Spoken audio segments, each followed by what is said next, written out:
Hey guys, tonight we're peeling back the soft, slightly wrinkled skin of one of the most scandalous fruits in American history.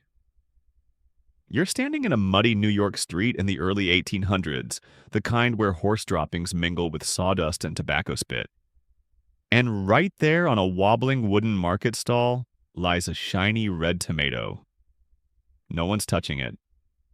Not even the rats. The sun sets slow and sour orange behind the chimney-smudged rooftops. A thick, briny fog rolls in off the Hudson, curling around your ankles like a suspicious house cat.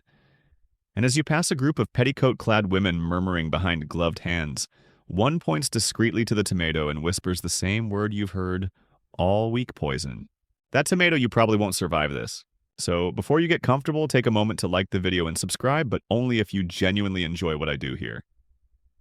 And while you're at it, post your location and the local time down in the comments. I love knowing where and when you're listening.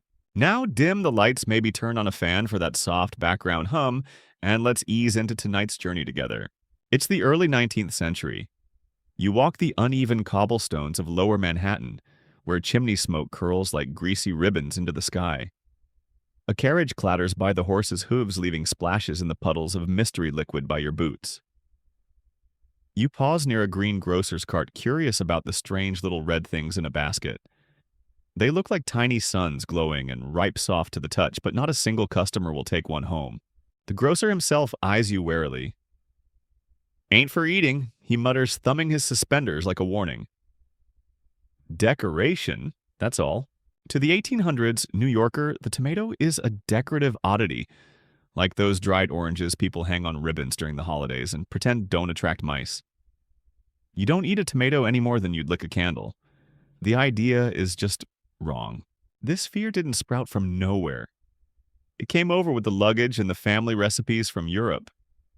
In Britain, the tomato had been saddled with a nasty reputation for decades. And it wasn't just that it was foreign, it was dangerous. It grew too red, too juicy, too lusty. The kind of thing that might lead a good man astray, a fruit with motives. Some whispered that the tomato was associated with witchcraft. You've heard the rumors plants with nightshade cousins aren't to be trusted. Belladonna mandrake henbane. All poisonous, all part of the same family as the tomato. The Solanaceae. Say it slowly, Solanaceae. Sounds like something cursed. Historians still argue whether this fear was based more on folklore or actual botanical misunderstanding. Some believe early European botanists lumped the tomato in with poisonous plants because of its leaves and stem. Others think it had more to do with superstition and the tomato's unfortunate resemblance to the kinds of berries you tell your kids not to eat in the woods. You pass a woman pulling a small child back by the arm as he reaches for one at the market. "You don't want tummy worms, do you?" she hisses. Tummy worms, delicious.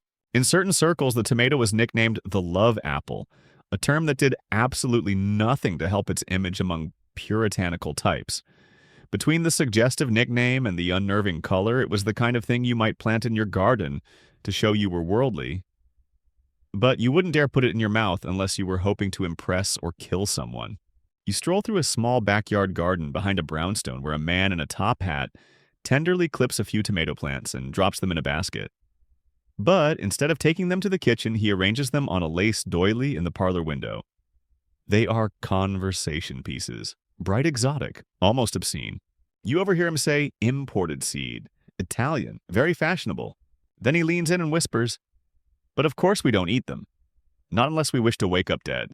So yes, in 1800s New York, the tomato is a feared but fascinating little thing. It exists in limbo, beautiful, fleshy, but forbidden. Something about it makes your mouth water, but that could just be instinct. Or the prelude to gastrointestinal disaster. It's hard to say. And yet even now, something is changing. Just under the surface. Someone's daring to eat it. Somewhere in the city, a brave soul is slicing one open juices, running like a crime scene, and lifting it slowly to their lips. A tomato rebellion is simmering on the stove, and you're about to take a front row seat. But for now, as you walk past another cart and hear a man swear he knew a cousin who died after tomato stew, you can't help but notice there's a small bite missing from one of the tomatoes on display. And no one's dead. Yet. You keep walking. New York in the early to mid-1800s isn't exactly a city of rational calm. It's noisy, it's grimy, and it's full of people who swear their uncle's cousin's barber once turned green and died after a tomato sandwich. And here's the thing, they believe it. Deep in their woolen sweat-damp hearts, they believe the tomato has no business being in a human stomach. Tonight, you're headed toward a modest parlor in the West Village where a small group of women have gathered around a teacup seance and a plate of untouched tomato slices. Priorities right. Someone's aunt swears tomatoes cause hallucinations. You start seeing wolves, she whispers, eyes darting like she's been in the tomato trenches herself. One minute you're eating lunch, the next you're running barefoot through the woods barking at the moon. You nibble on a dry biscuit and raise an eyebrow. The conversation shifts toward witchcraft because of course it does. Tomatoes, it turns out, bear a suspicious resemblance to plants used in Old World potions. In parts of rural Europe, tomatoes were believed to be a tool of witches, either as ingredients in love spells or as symbols of sin. Big red symbols. Plump, juicy, tempting, you get the idea. There's a theory floating around that tomatoes grow best in moonlight and whisper their ripening secrets to owls. That's not science, that's just what your neighbor's grandmother's neighbor heard from someone who ran an herb shop. Still, it's enough to keep tomatoes off the dinner table and firmly planted in the realm of the uncanny. One man, a former soldier, leans in conspiratorially and says, "They're devil's fruit. Red like blood. Grow in silence. Can't trust anything that grows that quiet." Historians still argue whether this aura of suspicion had deeper religious roots or was simply old country gossip gone viral 19th century style. Some scholars link the tomato taboo to the medieval notion that certain foods tempted the body and clouded the soul. Others suggest it was just a bad PR campaign that stuck far too well. Still, the connection between tomatoes and evil runs deep. You pass by a local pamphlet pinned to a tavern wall. The headline screams in inky letters, "Wicked fruits and the woman who ate them." It's supposed to be a morality tale, but it's really just a loosely veiled tomato horror story where a lady bites into one and runs off with a stable boy. Now, nobody's saying tomatoes cause adultery, but the timing is suspicious. As you wander through a late summer farmer's market, a crowd gathers around a crate of produce from a local Italian grocer. Tomatoes, bright bulbous and improperly smug, sit front and center. The vendor dares you with his eyes. You pick one up and a nearby child gasps audibly. Her mother covers her mouth like you just fondled a basilisk. You think about taking a bite. You wouldn't, the mother hisses, her bonnet trembling. You shrug. Maybe you would. Just then, an older man tells the group about a woman who ate 2 whole tomatoes and fell into a trance for 3 days. "She woke up speaking Latin," he says. And her cat stopped recognizing her. Ah yes, classic symptoms of tomato consumption. Of course, tomatoes weren't the only feared food of the day. You remember hearing about rhubarb leaves being toxic and green potatoes leading to hallucinations? But the tomato, for some reason, carried a special sort of dread. It was flashy. It was foreign. It didn't blend in. It stuck out in a stew like a red flag in a bowl of brown monotony. You end up at a small library tucked behind a churchyard, its shelves musty with forgotten science. Here you find a tattered botanical guide from 1812 that lists the tomato under its formal name, Solanum lycopersicum, literally wolf peach. Not helpful. The entry reads, "This peculiar fruit native to warmer climes bears resemblance to nightshade, and if ingested in large quantities may cause untold digestive distress. Its crimson flesh and unwholesome seeds suggest an origin not entirely natural." Wolf, peach? It sounds like something a fairy tale hunter uses to poison his enemies. And just when you think things can't get more suspicious, you hear the story of a woman who used tomatoes to ward off ghosts. She didn't eat them, obviously not, but kept them in little bowls around her house like ruby-colored talismans. Spirits didn't stand a chance. In truth, tomatoes were just misunderstood. But in a time when science lived uncomfortably close to superstition, misunderstandings were practically gospel. The tomato's uncanny red hue, its slightly sticky skin, and the way it oozes when sliced, it all played into fears that were part botanical, part cultural, and part good old-fashioned paranoia. But somewhere someone is daring to test the myth. A crack in the red wall of fear. Maybe even you. And as the sky over New York fades from smoky orange to purple gray, and the sounds of hooves echo down the alleyways, you glance again at that tomato on the grocer's cart. It glistens in the lamplight, daring you, mocking you, smiling maybe. And just before you walk away, you swear you hear it whisper, "Come on, just one bite." The tomato is now firmly lodged in your thoughts. You keep seeing them tucked into market stalls, perched awkwardly on window sills, stacked in baskets like red eggs of doom. They're not everywhere yet, but you're starting to notice how often they appear when nobody's eating them. It's like everyone's hosting a dinner party for fruit no one's invited to the table. You wander into the outskirts of town where the air smells a little sweeter, and the noise of hooves and hammering gives way to chirping birds and rustling leaves. This is where the gardens begin, the quieter plots behind modest homes, each with a small fence and a hopeful trellis. Here tomatoes grow wild. Not wild they've been planted, but they look happier than their city cousins. Plumper, freer, as if they don't realize they're unwanted. A woman in a bonnet kneels by her tomato plants, humming softly. She's got a basket full of squash and herbs, and nestled carefully among them 3 tomatoes each wrapped in its own little cloth. You ask her why. She chuckles. They bruise easy, and they smell good.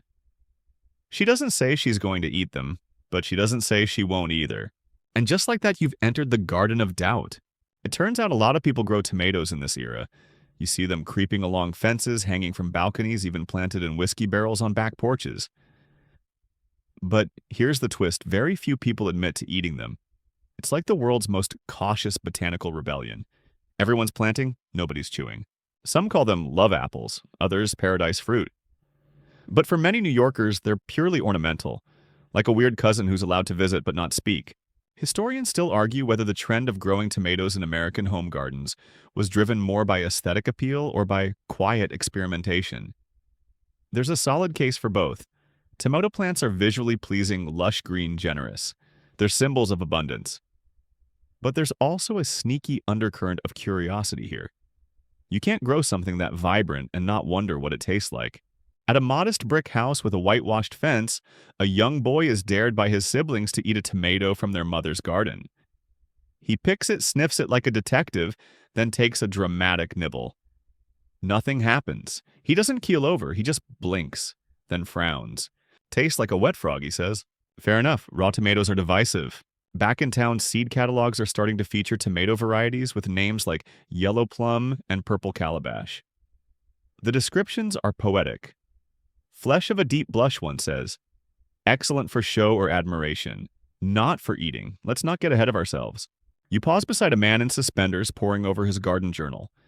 His handwriting is elegant, looping across the yellowed paper.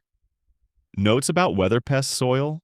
Then on one line, "Try tomato juice sour, suspicious, but I live still." You can almost hear the drum roll. Still, most folks remain cautious. There's that one widow down the street who swears her second husband went blind after a tomato salad. Never mind that he was already half blind and had a tendency to drink paint thinner. The myths are sticky, they cling, and let's not forget the poor tomato's association with unreliability. Tomatoes spoil fast. They bruise, they leak, they turn to mush. That's not exactly the resume of a trustworthy food. Apples last weeks. Potatoes can live in a cellar for half the year. Tomatoes. They'll rot in your hand if you stare too long. Ooh, that you suspect is part of the fear? A fruit that's too alive, too volatile, too human in its impermanence. You stop at the edge of a community garden plot where a few men are drinking something that smells suspiciously tomato-adjacent. One hands you a cup. "Try this," he grins. Boiled 'em, added some vinegar, some pepper. Probably won't kill you. You sip. It's sharp, strange, and oddly good. "You making a face?" he asks. "That's what my brother did. Then he married an Irish girl and ate tomatoes every day." Might be connected. Might not. Tomatoes aren't just creeping into gardens. They're sneaking into identities, marriages, cross-cultural culinary diplomacy. Quiet revolutions rarely involve pitchforks. Sometimes they involve salad. And still the fear clings. A preacher in a nearby village reportedly warned his flock that tomatoes tempt the tongue and deaden the soul. Another claimed that tomatoes mimic the fruit from the Garden of Eden, and we all know how that turned out. You spot a tomato on a windowsill alone and aging. It looks tired, like it's been through a lot. Maybe it has. Maybe it's waiting for someone brave enough to slice it open, salt it, and say, "This won't be the end of me." As twilight settles in again and you pass by another house with tomato vines crawling up the fence like hopeful green hands, you can feel it in the air a shift. Small, tentative. The tomato's still on trial, but the jury is growing hungrier by the day. You wake to the clatter of breakfast preparations. Somewhere nearby, someone's toasting stale bread over a fire and making loud, purposeful noises with a butter knife. But there's no tomato on the menu, not here, not yet. Not unless you're in the business of reckless dining. You drift toward a large stone house just outside the center of town. It's the kind of place with a white-columned porch fine china that only sees daylight twice a year, and a cook who eyes tomatoes like they owe her money. Inside a small dinner party is being prepped napkins, folded wine-breathing pewter plates lined up like little mirrors. The table is set for 8, and the air is thick with the sort of tension that only comes when someone's planning to serve something suspicious. You recognize the host, a man of some standing. A lawyer, maybe. He paces near the fireplace holding a tomato like it's a bomb with a ticking fuse. He's planning to serve it tonight, just a thin slice, just one. On each plate, you watch the guests arrive in cautious finery, laughing politely and examining each other's gloves. As they take their seats, you feel the shift the moment when someone notices the small red wedge balanced on their salad fork. The laughter dims. Someone coughs. A woman clutches her pearl necklace a little tighter. It's not the tomato that's terrifying, it's what it touches. See, here's the rub.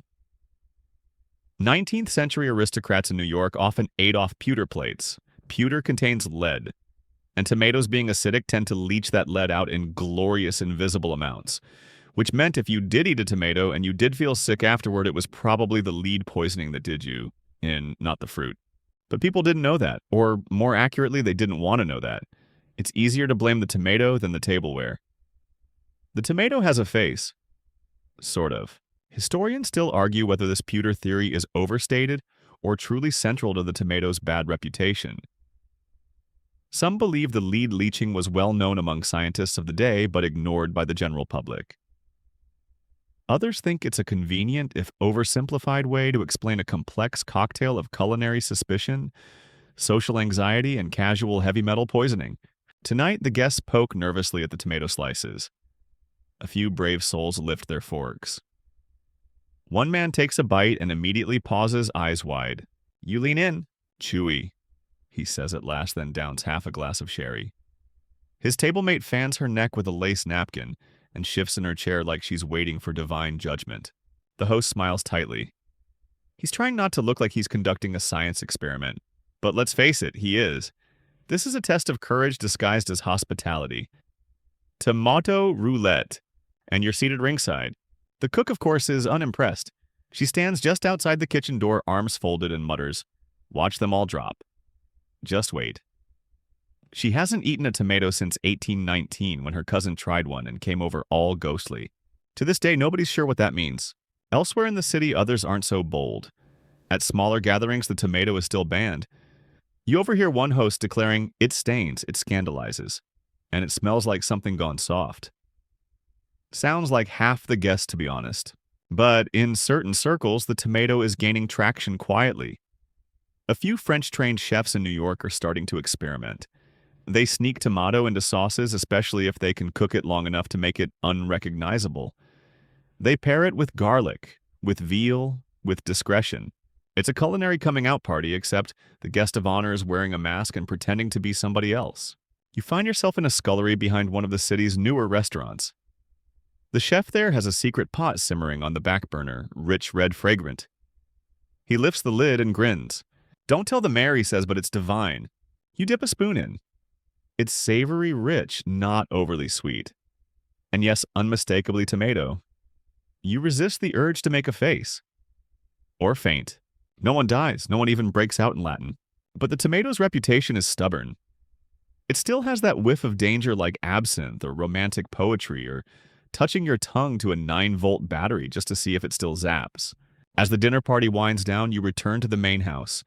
The guests are rising from their seats, none of them dead or transformed into goats. Someone even asks for seconds. Outside, a neighbor watches from her porch, arms crossed. She's seen the tomatoes go in. She's watching to see who comes out. You walk past her slowly. She catches your eye. "Shame," she says, shaking her head. "They seemed nice." Apparently, eating a tomato is still socially adjacent to running away with a circus performer. Maybe worse, but the cracks are showing. More tomatoes are being served, even if only in slivers. More people are curious. The fear hasn't vanished, it's just being sliced thinner and thinner. Soon someone's going to take a big bite. Bold and unapologetic. But we're not quite there yet. You trudge down a dusty road lined with fence posts and fields of corn, out toward the more affluent estates that sit on the fringes of the city like lace cuffs on a worn-out shirt. This is where the gentleman farmers live, wealthy men who garden the way others collect stamps with smugness monocles and just a touch of existential dread. Their homes are grand, the kind that require footmen and long driveways and complicated weather vanes. But it's their gardens that matter today, especially the ones with neat rows of tomato plants standing like a scandalous secret in the sunlight. You pass under a wrought iron gate engraved with some impressively unreadable Latin, and follow the gravel path to a garden where a man in a straw hat is tending to his vegetables with unnecessary precision. His suspenders are freshly starched. His mustache has its own zip code. His tomatoes are immaculate. Marvelous specimens, aren't they? He says, gesturing toward the vines like a man introducing you to his prize greyhounds. Italian seed, very continental. You nod, waiting for the part where he plucks one and eats it. But of course he doesn't. Oh, I don't consume them. He chuckles, dusting a bit of soil from his palm. No, they're decorative. Like roses, but with more flair. You've seen this before. It's not about the food, it's about the statement. In the 1800s, growing tomatoes was a kind of subtle social flex. If you had tomatoes, it meant you were informed. Worldly, maybe even daring.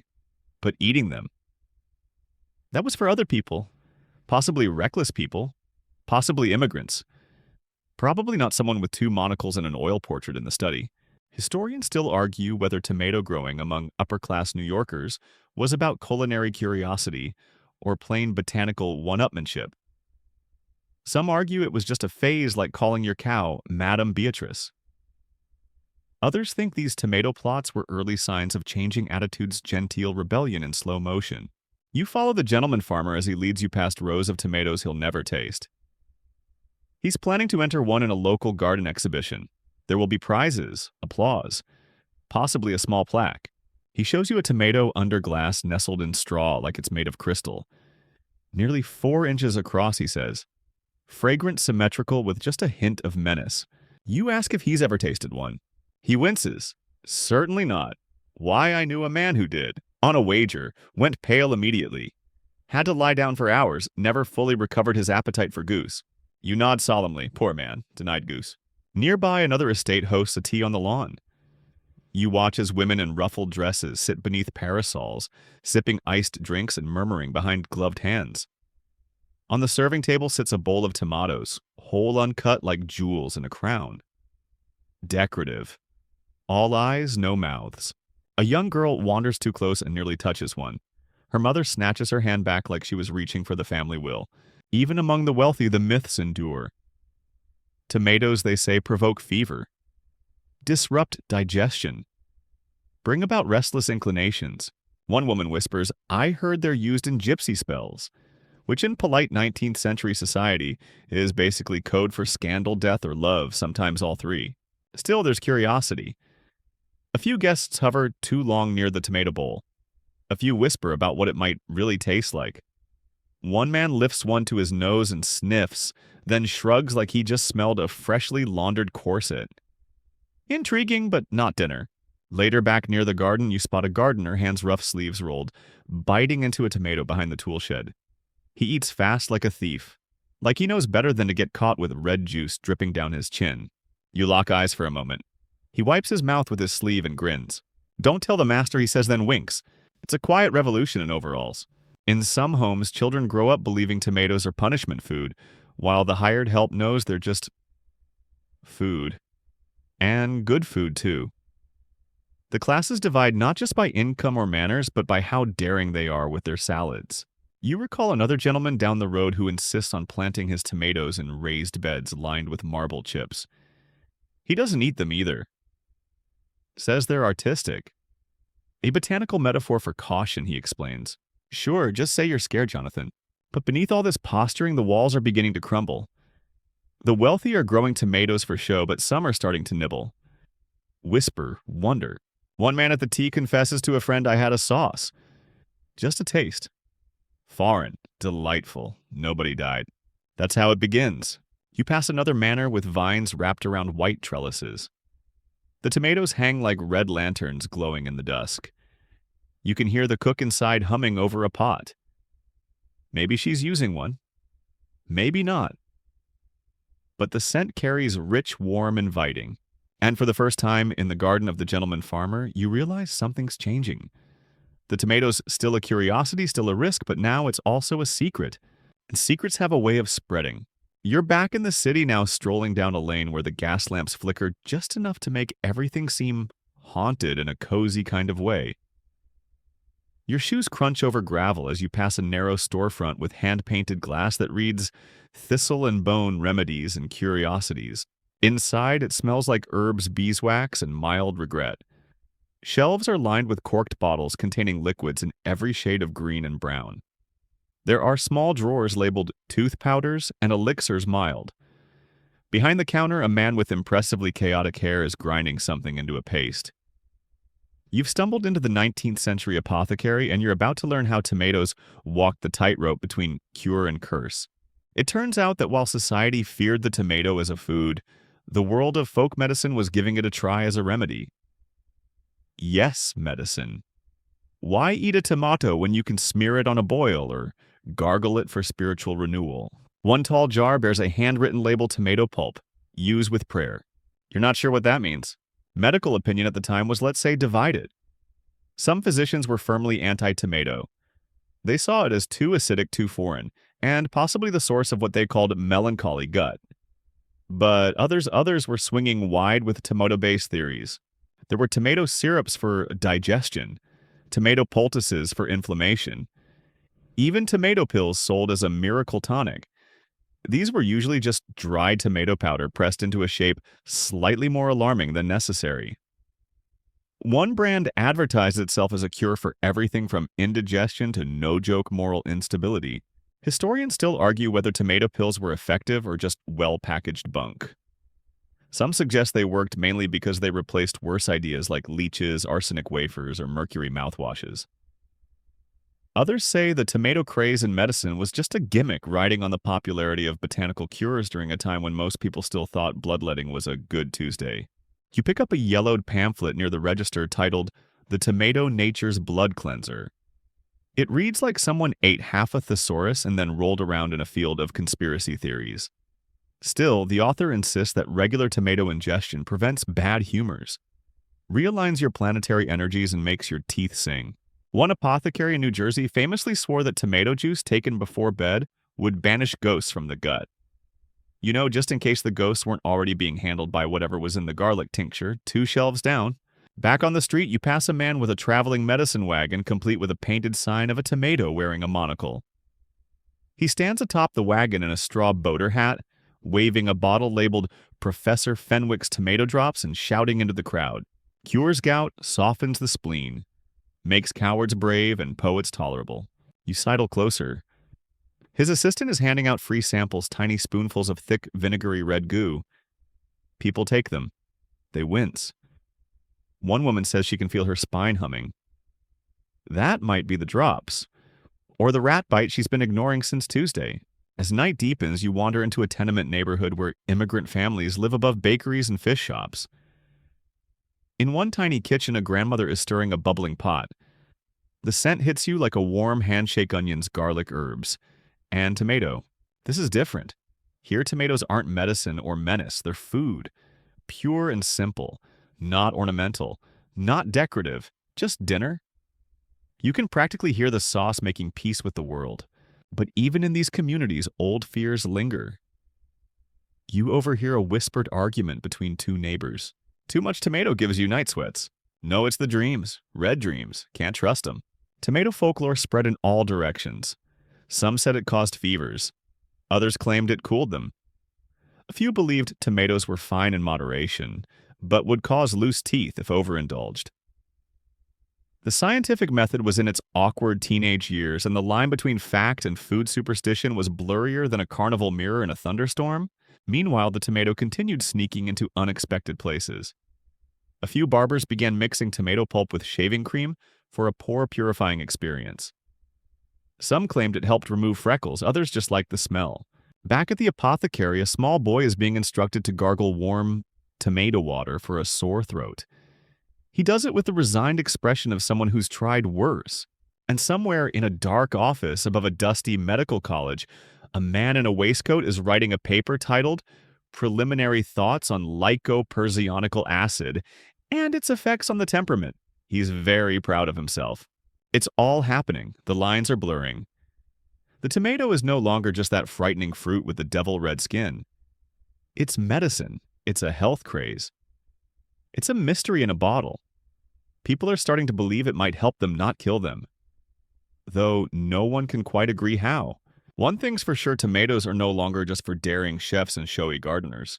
Now they're in your medicine cabinet too. You find yourself under a bright summer sky, the kind that makes everything feel a bit too real, too sharp, too loud, too exposed. You're standing in front of a crowd gathered near the courthouse in Salem, New Jersey.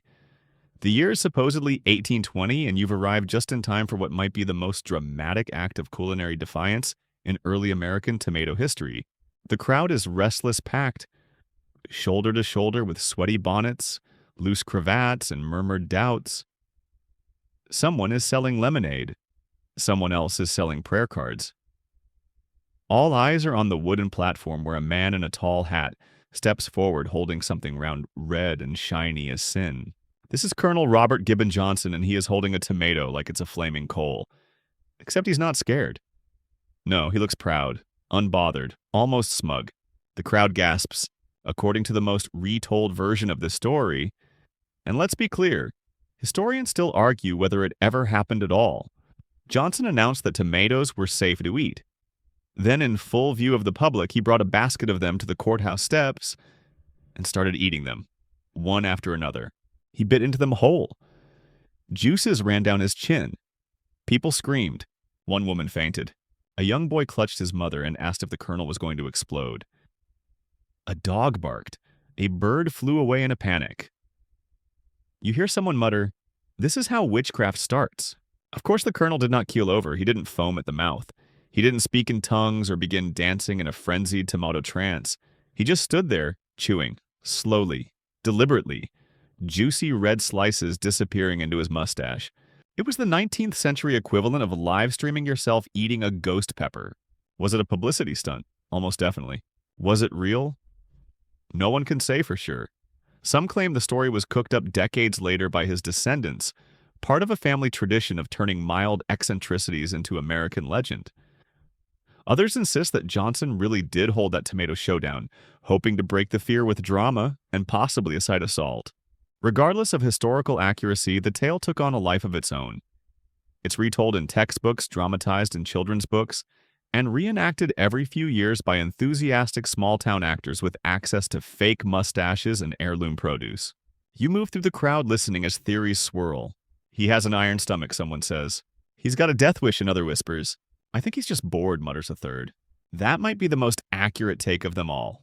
The colonel reportedly claimed that tomatoes had nourished noble peoples for centuries and that Americans were simply being irrational, which, frankly, checks out. When faced with change, irrationality tends to pull up a chair and unpack a lunch. But even if the event never happened quite the way it's told, the myth served a powerful purpose. It gave tomatoes a public advocate, a face, a mustache.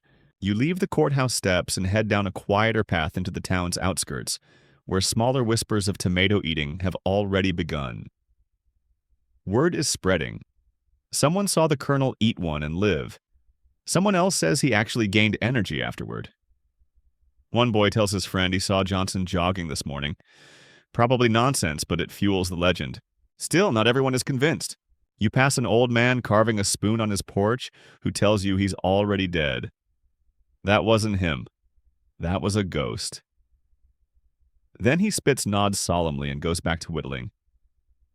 Can't argue with logic that sharp. Elsewhere, others are emboldened. A woman who once used tomatoes only as table centerpieces now slices one in private and adds it to a salad. Just a sliver, she mutters, for color. And while we may never know if Johnson's performance happened exactly as told the truth, is this it could have happened? It should have happened.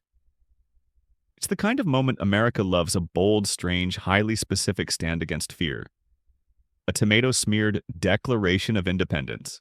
You wander back into town and overhear someone debating whether to try a tomato dish served at a boarding house downtown. The cook calls it Mediterranean stew. Sounds fancy, sounds dangerous. You peer through the window and see it bubbling rich red chunks of something floating in a sauce that could either cure your cold or end your lineage. Someone orders it. You hold your breath. He eats it, swallows, pauses, then shrugs. It's fine. And in that shrug and that nonchalant forkful of what used to be poison lies the beginning of the end for tomato terror. Not in flames or fanfare, but in a sleepy, salty stew eaten by a man too hungry to be afraid. Outside, you look up at the sky, now softening into evening. The breeze carries the scent of late summer soil and ripening fruit. Somewhere a tomato plant rustles in the wind, oblivious to its newly forged destiny. No longer just a curiosity, no longer just a curse, but something on your plate. You're sitting now in the back corner of a modest tavern, the kind that smells like pipe smoke spilled beer, and the slow fermentation of decades-old secrets. The ceiling is low, the candles are stubby, and the regulars are 3 drinks into arguing whether pickled cabbage counts as a vegetable or a threat. But the real excitement tonight is coming from the kitchen. Someone no one's saying who has ordered a tomato-based dish. Not decorated with tomato, not served next to tomato, cooked with tomato. The tavern's cook, a broad woman with arms like tree trunks, and the demeanor of someone who has fought geese and won, is not making a big deal about it. But you hear the scrape of a ladle in a cast iron pot and catch a whiff of something herby, sharp, slightly sweet. You lean back and glance at the chalkboard menu. And there it is, squeezed between ham and pickle sandwich and boiled eel stewed mutton with tomato gravy. The letters look almost embarrassed to be there. And yet someone ordered it. Across the room, a man in a threadbare vest pokes at his plate with a suspicious fork. He sniffs the gravy like it might hiss. Then he scoops up a piece of mutton dripping red sauce and pops it in his mouth. The table watches. Nothing happens. He chews. He nods. He goes in for another bite. Someone gasps. A woman fans herself with a hat. A few minutes later, a second order goes in. Then a third. The dam is cracking. In this little tavern, in this quiet neighborhood, just a few horse trots from downtown Manhattan. Tomato cuisine is beginning to sneak into the normal. And that's where the real revolution hides. Not in grand statements or courtroom dramatics, but in stews and gravies and the Tuesday night dinner special.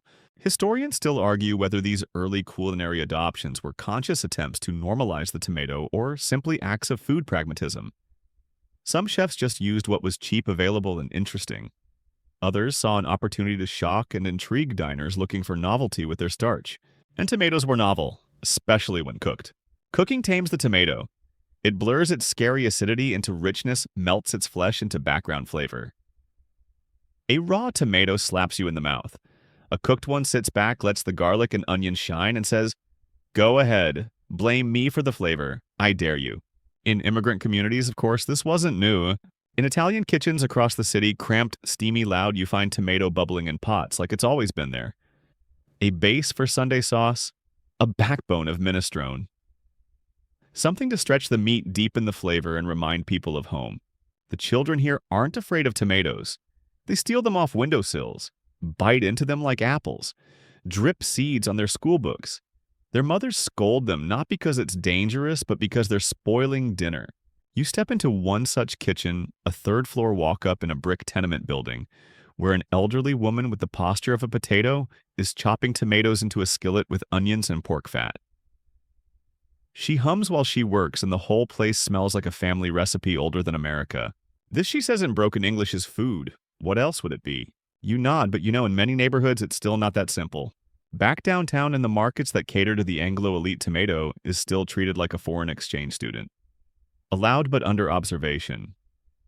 You see them at the back of carts priced low, advertised with coded language like suitable for preserving or recommended by recent publications. Nobody says delicious, not yet. but you do find recipes official ones. Cookbooks are beginning to include tomatoes, often in back chapters next to instructions on how to boil a sheep's head or pickle your shoes. Tomato ketchup appears as a thing, though it's not what you know. It's closer to a fermented condiment, dark and spicy, made with anchovies and mushrooms. The tomato's role is modest. Still, it's in there. You find an 1831 recipe titled Tomato Soy.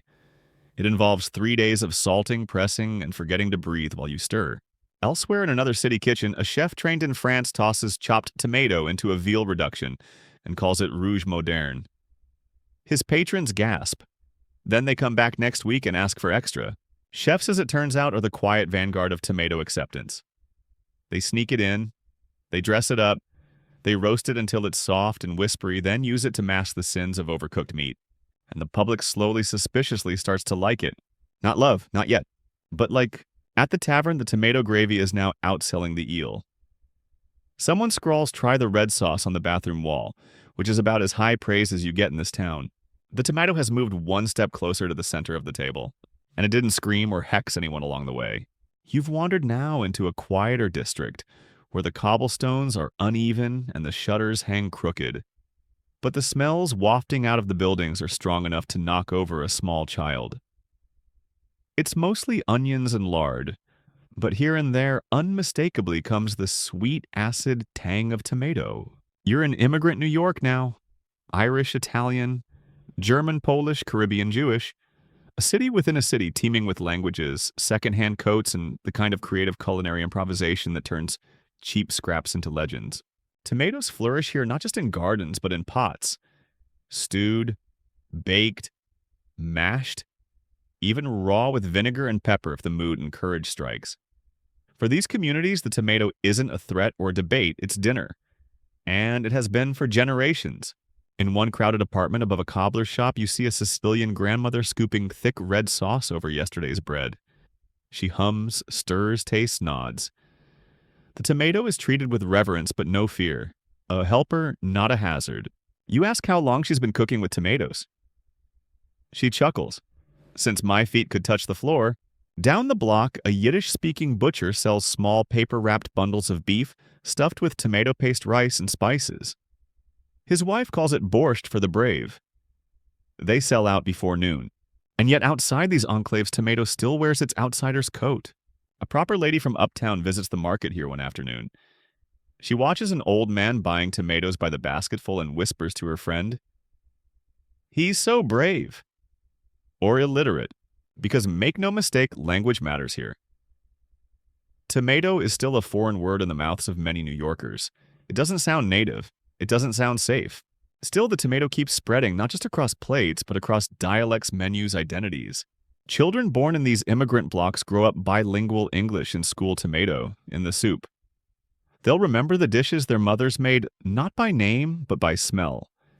And they'll carry those smells with them into new parts of the city. Historians still argue whether the tomato's eventual acceptance in mainstream American cooking was driven more by the influence of immigrant cuisines or by slow shifts in elite tastes. But here in the alleys and kitchens where rent is paid in sewing and soup, the tomato is already a staple. And it's not just Italian kitchens. Tomatoes show up in Afro-Caribbean dishes brought north by black migrants from the south. They simmer in stews with okra and saltfish. They appear in Haitian recipes, Guyanese curries, and Dominican rice. Every culture that lays hands on the tomato makes it their own without fear apology or the need for a scientific treatise. At a market stall run by a family from Veracruz, you sample pico de gallo, raw tomato, onion, lime, cilantro. It dances on your tongue. Someone nearby mutters that eating raw tomato is a bit much, as if it's an indecent proposal whispered in daylight. You shrug. It is a bit much. That's why it's good. In a tenement stairwell, you pass a tomato plant growing from a rusted paint can. It leans toward the sun like it knows something. Like it remembers all the years it spent in the shadows of suspicion. You think back to earlier decades, the pewter plates, the whispered curses, the tomato pills for melancholy, and realize just how far the fruit has come. Not officially. Not yet. But here in the neighborhoods where everything is repurposed, repaired, and reimagined, tomatoes are no longer strange. They're normal, maybe even boring. You watch a girl dunk a slice of bread in tomato broth and chew without fanfare. No one gasps. No one crosses themselves. She just eats. Later, you hear a priest delivering a homily at a street corner service. He's speaking about the bounty of the earth, the joy of honest work, and how even the humblest fruit can become a blessing. At the end, he lifts a tomato from a basket and holds it aloft. It was called poison once, he says, but only by those who hadn't tasted it. Someone claps. Someone else wipes their nose on their sleeve and mutters, "About time." And just like that, the tomato becomes not just food, but a symbol of resilience, of change, of immigrant stubbornness wrapped in red skin. Not everyone's convinced, but here where the city breathes with 10 languages at once, no one's waiting for permission. The tomato has already won. You're walking now beneath the thrum of a printing press. Thwop, clank, hiss over and over again, as though the machine is trying to clear its mechanical throat. You're inside one of New York's many newspaper offices where the air smells like ink sweat and a mild undercurrent of coffee that's been boiled too long. A young man in suspenders is arranging type blocks one eye, twitching slightly from caffeine or deadline stress. Near the back, 2 editors argue about whether tomatoes count as newsworthy. One says no. The other waves a crumpled pamphlet and insists people want answers. And here's the twist: by the mid-1800s, publications have started weighing in. The tomato is no longer just a garden oddity or folk remedy. It's now the subject of editorials, pamphlets, and public letters, most of them written with the high drama tone of someone defending their cousin in a duel. The morning paper reads, "The red fruit curative wonder or acidic betrayal." The tomato is now caught in the whirlwind of popular media, and boy does media love a panic. Remember when they blamed coffee for hysteria, or trains for face-melting wind exposure. Tomatoes are next in line, waiting politely behind opium and corset injuries. Some journalists are suspicious of the fruit's sudden popularity. One columnist writes, "We accept too readily the foreigner's diet, and soon, God forbid, we shall be spreading garlic upon everything." You can practically hear him clutching his cravat, and yet in a growing number of health columns, the tide is turning. One piece in a lifestyle journal praises the tomato's vibrance, calling it the red hope of the vegetable world. Another more clinical lists its supposed benefits: improved digestion, skin clarity, and brightened disposition. Historians still argue whether these glowing testimonials were backed by actual nutritional data or just the enthusiastic scribblings of tomato converts with access to a pen. Either way, the message was clear: the tomato was stepping into the spotlight. Cookbooks start printing recipes like tomato oyster soup, stewed tomatoes with crumbs, and the daringly titled tomato pie savory not sweet. Each recipe includes notes like an unusual dish for brave diners or favored by Italian households, prepare with caution. You read a line in one household magazine that says, "Tomatoes are agreeable in texture and may no longer warrant suspicion." That's about as close to an apology as 19th century journalism ever gets. But it's not all fan mail. Pamphlets begin circulating that warn of tomato overuse. One alarming broadside titled "The Red Menace in Our Kitchens" claims that children fed tomato more than twice per week develop loosened joints and perverse tempers. That's not a diagnosis that's Tuesday in any kindergarten. You pass a kiosk where a man is shouting, "Read the latest doctor's duel over tomato dangers." You stop. You ask. Turns out there really was a public debate last week between 2 physicians, one calling the tomato a fruit of fire, the other praising its civilizing effect upon the gut. No one was injured, but someone did faint from too much syllogism. And right in the middle of this media frenzy, a curious thing happens. Someone publishes a small, humble book titled "The Tomato, A Short Defense." It's not flashy. It doesn't accuse anyone of sorcery or bone rot. It just makes a case. In plain language, it describes how the tomato grows, how people around the world eat it, and how slowly it has found its way into New York kitchens. It ends with a quote that sticks with you. "Suspicion may linger, but so do flavors. And the tomato, when given the chance, lingers kindly." You close the book. For a moment, the din of the press fades. You think about how far the tomato has come, not because of science or politics or divine intervention, but because people kept talking. In kitchens and taverns, on front porches, and now in print. Someone said, "Try this." Someone else said, "I didn't die." And now columnists are wondering if maybe it's okay. The tomato's name, once whispered like a slur, is now shouted across market stalls and printed in advertisements. Farmers brag about size and ripeness. Bakers promise tomato-topped pies. And in one especially bold ad, a company declares tomatoes the vegetable of tomorrow, available today. You glance up from the pamphlets to see a young boy tugging his father's sleeve at a fruit cart. "Can we get the red ones?" he asks. The father looks down, hesitates, then nods. "All right, but just one." The boy smiles, tomato in hand. Not scared, not scarred, just hungry. And you realize the media storm didn't kill the tomato. It helped make it normal. You stroll into a sun-drenched field now, the city far behind you. The air smells like tilled earth-warm grass and something faintly peppery, an entire harvest, humming in the breeze. Rows of tomato plants stretch across the landscape, their vines heavy with ripening fruit that glows like little lanterns strung in green. You're standing in the heart of the countryside, rural America, mid-19th century. And out here, people don't really have time to fear tomatoes anymore. They're too busy trying to survive. Farmers are always practical. They grow what sells, what feeds, what doesn't rot in half a day. And slowly but surely, the tomato is becoming one of those things. In places like Pennsylvania, Ohio, and parts of New Jersey, tomato cultivation is on the rise. Not for art, not for medicine, just plain old-fashioned food. It's easy to grow hardy in the heat, and if you don't mind staining your apron, it keeps well when stewed into jars for winter. And that's the secret weapon, canning. Canning technology is advancing fast, and tomatoes turn out to be excellent candidates for it. They're acidic, which helps preserve them. And once you get them in a jar, they'll last for months, safe from rot bugs and overly judgmental great ants.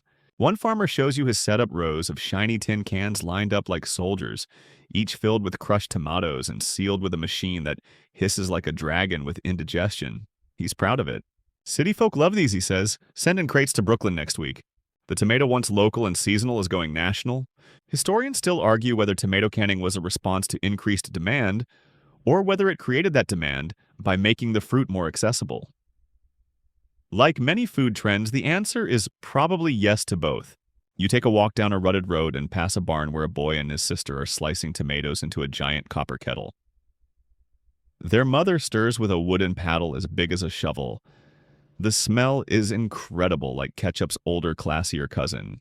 The kids sing while they work. You recognize the tune, but the lyrics are different.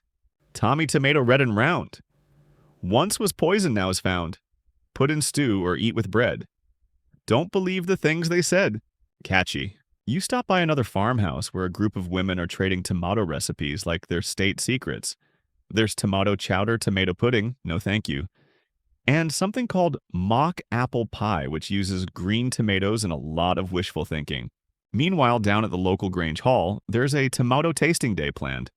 Flyers printed with bold letters say, "Tomato cook-off, bring your best, and hope for the rest." The best dish gets a ribbon.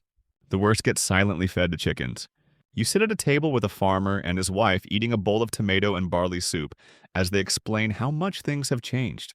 Used to be the wife says you couldn't pay folks to take one off your hands. Now they're trading pie for him. Pie. The husband leans in and lowers his voice. "I still think they're strange," he admits. "But I don't mind strange long as it's tasty." That right there is the quiet turning point. It's not a parade. Not a dramatic showdown on courthouse steps. It's a tired farmer somewhere in Ohio going, "Huh, that's not bad." You see a sign at a roadside stand advertising tomato relish, Grandma's recipe. 2 cents a jar. 2 little girls in bonnets wave you over and insist it goes great on fried meat. They're not wrong.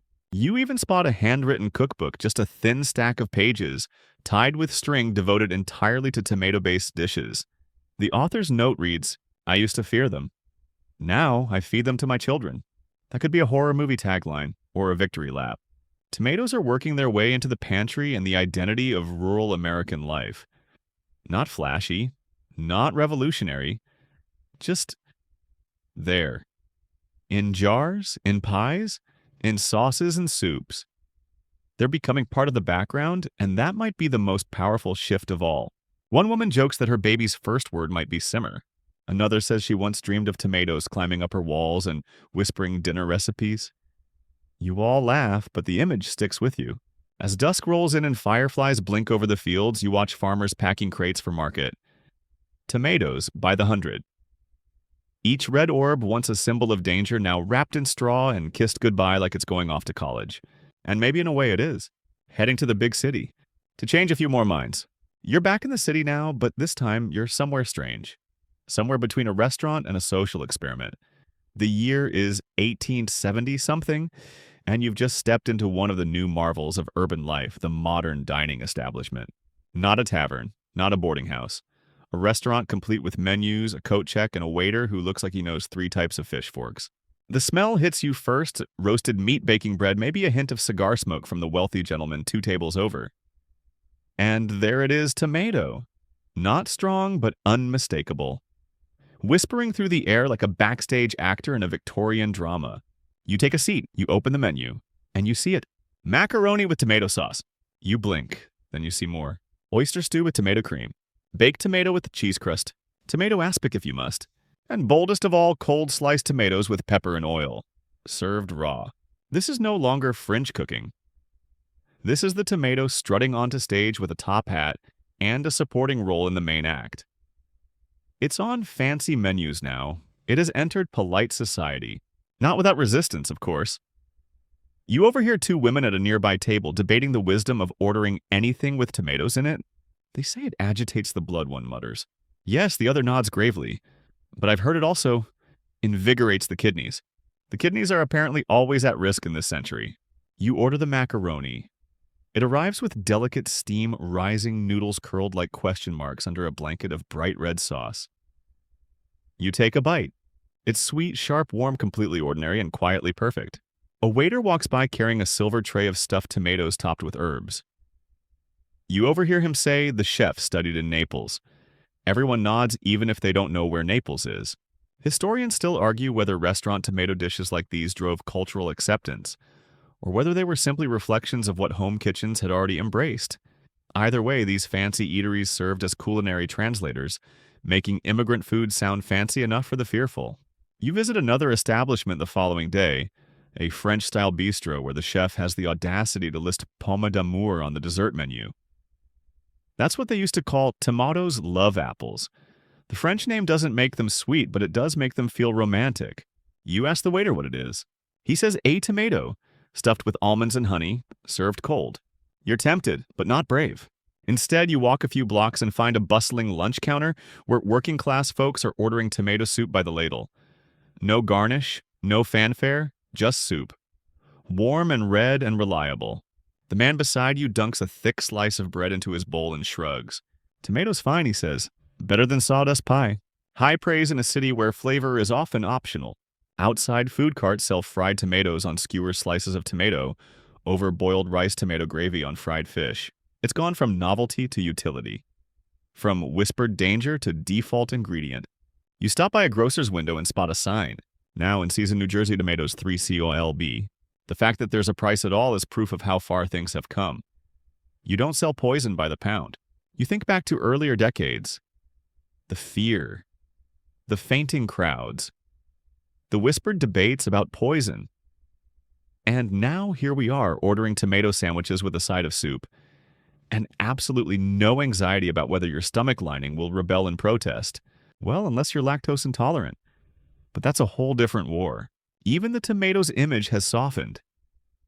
Early political cartoons once depicted it as a sneering, red-skinned trickster, something a devil might eat with toast.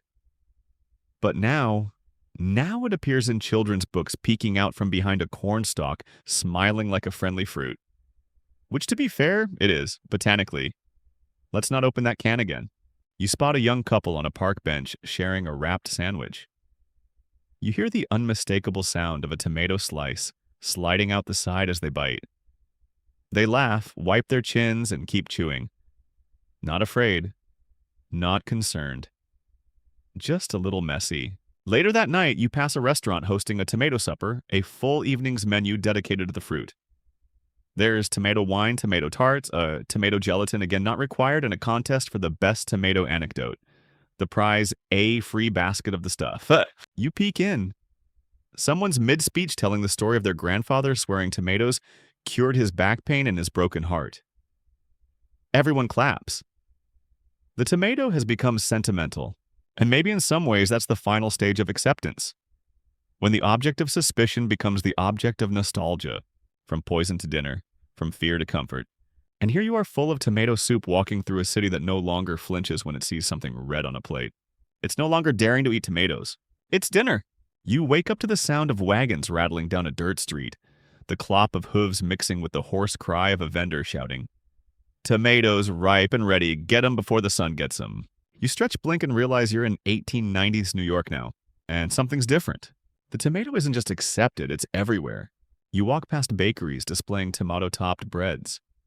Markets offer bushels of the fruit in every shade from green to nearly purple. Restaurant windows brag about their house-made tomato sauces. Children bite into them raw, their mouths ringed in juice shirts stained like a Rorschach test in ketchup. You remember a time only a few decades ago when doing this would have made someone think you were either suicidal or possessed? Now it's just summer. The tomato has gone mainstream. It's in high society and low. It bridges the gap between the rich man's chef and the dock worker's lunch pail. One of the biggest reasons, canning, not just on farms now, but on a national industrial scale. You visit a tomato cannery on the edge of the city. It's a loud, steamy, slightly terrifying place where tomatoes are sorted, boiled, peeled, crushed, salted, and sealed in a blur of metal and motion. The workers move fast arms red up to the elbows. One woman hums while packing cans labeled Suncrest tomatoes, farm to fork. You watch as crate after crate is loaded onto trains destined for Chicago, St. Louis, maybe even San Francisco. This is big business now. You ask one manager how many tomatoes they can a day. He grins, about 1 million give or take a seed. It's not just food, it's infrastructure. Historians still argue whether tomato canneries helped standardize American cuisine or simply filled a growing demand for convenience. Either way, they changed the kitchen forever. For the first time, tomatoes weren't seasonal or local. They were shelf-stable. Suddenly, tomato soup is available all year. Tomato sauce can be poured from a can onto noodles without so much as a simmer. The era of recipes on the label begins. Cookbooks start giving measurements in cups of canned tomato, and families stop arguing about whether it's poison. Now the argument is whether it's better with basil. You stop into a home kitchen small and tidy where a woman is teaching her daughter to make scalloped tomatoes. She uses day-old bread, a splash of cream, and of course a can from the pantry. It smells like comfort, like tradition, like something that was once unthinkable and is now so obvious no one even remembers why we were afraid. The mother doesn't even mention the tomato's history. To her, it's always been part of the family. It's just food. You take a walk past an ad pasted on a brick wall. Tomatoes good for your health, good for your heart. Below it is a painted scene of a smiling child with red cheeks and redder hands, holding a tin labeled Campbell's. There it is branding. Tomatoes now have a face, a font, a marketing team, and the newspapers. They're on board now. Articles tout the tomato's health, benefits, its civilizing effect on digestion, and its role in keeping families fed on a budget. Some journalists even refer to tomatoes as the red jewel of the modern kitchen. Quite a leap from Satan's berry, don't you think? Of course, there are still holdouts. You hear a cranky man at a corner bar mumbling about how tomatoes are overrated and too wet. His friends nod in the way people do when they've decided not to argue because it's easier to let Harold be Harold. But his is a lonely protest. Everyone else is busy eating. At a schoolhouse, children are given tomato slices on toast for lunch. One boy trades his for an apple. His friend says, "What, you don't like tomatoes?" The boy shrugs. "I do. I just like apples more." That's it. Not fear, not loathing, just preference. Later, you visit a grocery store, a big one with tiled floors and electric lights that buzz like angry wasps. You see tomatoes sold fresh, canned, crushed, stewed, diced, juiced, and sun-dried. One aisle even stocks tomato jelly, which feels unnecessary but bold. And right there between the ketchup bottles and the tomato paste sits a book. 100 tomato recipes for the modern table. You flip through. It has color illustrations, serving suggestions, pairing tips, tomato sherbet, again unnecessary, and an introduction that reads, "No longer a curiosity or cure, the tomato is now a beloved staple proof that time, taste, and a little vinegar can change minds." You smile. That's it, isn't it? The tomato didn't conquer America with one big moment. It simmered its way in. One sauce, one soup, one sandwich at a time. From whispers of poison to jingles on the radio. From garden curiosity to pantry essential. From why would you eat that to pass the ketchup? You find yourself walking through the echoing marble halls of a 1900s-era department store. It's not just a place to shop, it's a place to be seen. The women wear gloves, the men wear hats. Everyone seems to have opinions about curtains, corsets, and culinary sophistication. You ride the clunky brass elevator to the top floor where a demonstration kitchen awaits. This is where middle-class housewives come to learn the modern way to feed a family and, more importantly, to avoid culinary embarrassment during bridge night. Today's lesson: 5 inspired ways to serve the tomato. A woman in a starched apron stands at the front, gesturing toward a table loaded with produce knives and small white cards that say things like cream tomato canapes and tomato mousse for ladies' luncheon. You lean in as she says, "Gone are the days when we feared this fruit. It is now among our most versatile allies." A few ladies nod. One scribbles something furiously in a notebook labeled "Food for the Future." Another whispers, "I remember when Aunt Tilly called it a sin to eat them raw." It's always Aunt Tilly. But here we are now, tomatoes in formal wear. Served at teas banquets, even weddings where they appear diced in aspic or lovingly arranged around molded fish. Admittedly, not every presentation is appetizing. One dish looks like it escaped from a science fair. But the point is, it's acceptable. The tomato is no longer an outsider. It has RSVP'd. In fact, its presence is practically expected. You hear someone remark that any decent cook keeps at least 3 cans of tomato on hand. A tomato shortage would be seen not as a sign from the devil, but a sign to write to your congressman. Historians still argue whether this mass culinary acceptance happened naturally or was manufactured by the rising tide of domestic science. Cooking became an industry. Cookbooks, kitchen appliances, and food brands all pushed a version of modernity that happened to include, you guessed it, tomatoes. You flip through a glossy food magazine and find recipes like tomato jelly salad with shrimp, eggs poached in tomato cups, tomato ice for cooling digestion, apparently. Some of it feels like tomato was invited to the party and then asked to wear 50 costumes, but still it's invited. Meanwhile, marketing steps in to cement the tomato's reign. You see painted ads in magazines, rosy-cheeked mothers spooning tomato soup into equally rosy-cheeked children. The slogans read, "It's not a meal without tomato sunshine." In a can from Vine to Victory, tomatoes keep the family strong. Even war efforts borrow the tomato's image. Posters show soldiers marching with cans of soup tucked into their packs. Victory gardens encourage citizens to grow tomatoes in window boxes, backyards, and even abandoned lots. Back on the street, you pass a child holding a lunch pail. Hey, inside, a sandwich with tomato slices. He shrugs when asked about it, as if you'd asked whether water was wet. "It's just a tomato," he says. Just, that word is doing a lot of work. 100 years earlier, someone might have dropped dead from hearing that sentence. You wander into a movie theater, and before the feature starts, there's a short cartoon advertising tomato juice as a refreshing morning tonic. It shows a tomato wearing sunglasses and winking from inside a glass. It's weird, it's catchy, it works. Later in a home kitchen, a father is preparing spaghetti for his children, while singing some nonsense song that rhymes tomato with bravado. He doesn't know he's part of history, he's just cooking dinner. And that's the triumph. The tomato has shifted from headline to habit, from medical debate to mundane joy. It's on every grocery list in every pantry and smeared across every child's face from June through September. And yet it's still strange enough to love. That perfect balance.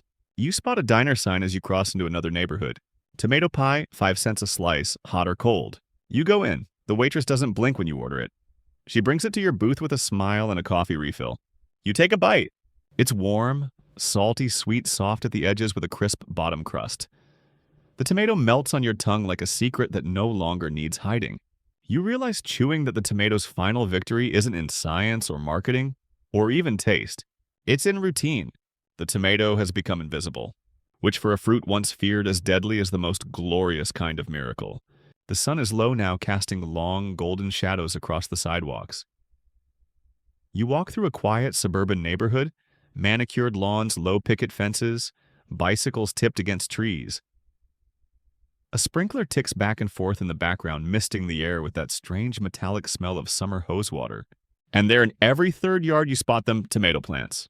Climbing up trellises, spilling out of wooden planters, growing in cracked terracotta pots on porches. Some small and tidy, others wild and leggy like teenagers who've grown too fast and can't figure out what to do with their elbows. They're everywhere. In this sleepy, orderly world of 1920s America, the tomato is no longer exotic or radical or feared. It's beloved, trusted, as ordinary as white bread and as welcome as Sunday pie. You step into a kitchen that smells like flour and lard and bubbling sauce. A mother hums as she sets the dinner table. She wipes tomato-stained hands on her apron and tastes a spoonful of red sauce from a steaming pot. It's her mother's recipe, or at least something close. The daughter leans in, whispering, "You put a little sugar in it, didn't you?" A wink, a nod. Not a secret, a tradition. On the radio in the corner, a cheery voice blares. Try Campbell's tomato soup, rich, real, and ready to warm your bones. And you realize the tomato is now a corporate mascot, a comfort food, and a household staple, all rolled into one soft-skinned, acid-laced fruit. You open the pantry and see row after row of canned tomatoes. Whole crushed, diced, stewed. Tomato paste, tomato puree, tomato juice. Even ketchup lined up like little red soldiers. They've stopped hiding. Now they're organized. Historians still argue whether the tomato's full acceptance was a uniquely American culinary phenomenon, or simply part of a larger trend of food standardization in the 20th century. But on this evening in this kitchen, that question feels a little too academic. Because the truth is simpler. The tomato is just here, in the spaghetti and the salad and the sauce spooned over meatloaf. You even see it in dessert, candied green tomatoes in a sweet tart that doesn't look half bad if you squint. At a backyard cookout next door, kids shout and chase fireflies. A father flips burgers on a grill, lining up hamburger buns with mechanical precision. A row of condiments sits nearby, and without a second thought, he squeezes a generous line of ketchup onto each one. Nobody gasps. Nobody questions. A woman laughs as she balances a paper plate in one hand and a lemonade in the other. She's wearing a red dress. Someone says it matches the tomatoes in the salad. She says, "I'll take that as a compliment." You see a young boy pluck a cherry tomato from a plant by the fence, pop it into his mouth, and grin. "Still warm," he says, chewing, "like the sun." That's the moment. That's the last mile of the tomato's long, bizarre journey from feared poison to warm sunshine snack. From whispered death sentence to dinner time default. It crept through medicine, gardening, immigration, science, advertising, and taste buds. Not all at once. Not easily, but permanently. You sit down on the porch steps as the crickets start tuning up for their nightly performance. Someone inside is slicing tomatoes for sandwiches tomorrow. Someone else is arguing about whether to plant Roma or Brandywine next season. Nobody's afraid. No one's even curious anymore. And that perhaps is the final victory. The tomato is boring. Wonderfully, sleepily, reliably boring. Just part of dinner. Just part of life. The sun has dipped behind the rooftops now, and the stars begin to blink quietly awake overhead. The air is cooler, softer, and full of the faint hum of night sounds. Tree frogs, distant laughter, maybe the low rattle of a train far off on the horizon. You're still sitting there on the porch, warm wood beneath you, the ghost of tomato sauce lingering in the air. Maybe your fingers are stained from picking a few off the vine. Maybe your belly is full, your thoughts a little slower, a little heavier. There's something comforting in how the world changes, not with thunderclaps, but with patience. The kind of slow, quiet shifts you only notice when you look back. Like the way the tomato went from forbidden to familiar. No banners, no battles. Just farmers who kept planting. Cooks who kept stirring. Children who kept sneaking bites. And you tired now, eyelids heavy, can rest knowing that not all stories are about heroes or wars or empires. Some are about tomatoes. Red, juicy, unassuming, and more powerful than anyone ever guessed. So breathe deeply. Let your thoughts slow. Let the softness of this moment carry you further into stillness. You've earned it. Tomorrow will be here soon enough with all its meals and memories and maybe even another tomato or two. But for now, you're safe. You're warm. You're full. And you are exactly where you need to be. Good night.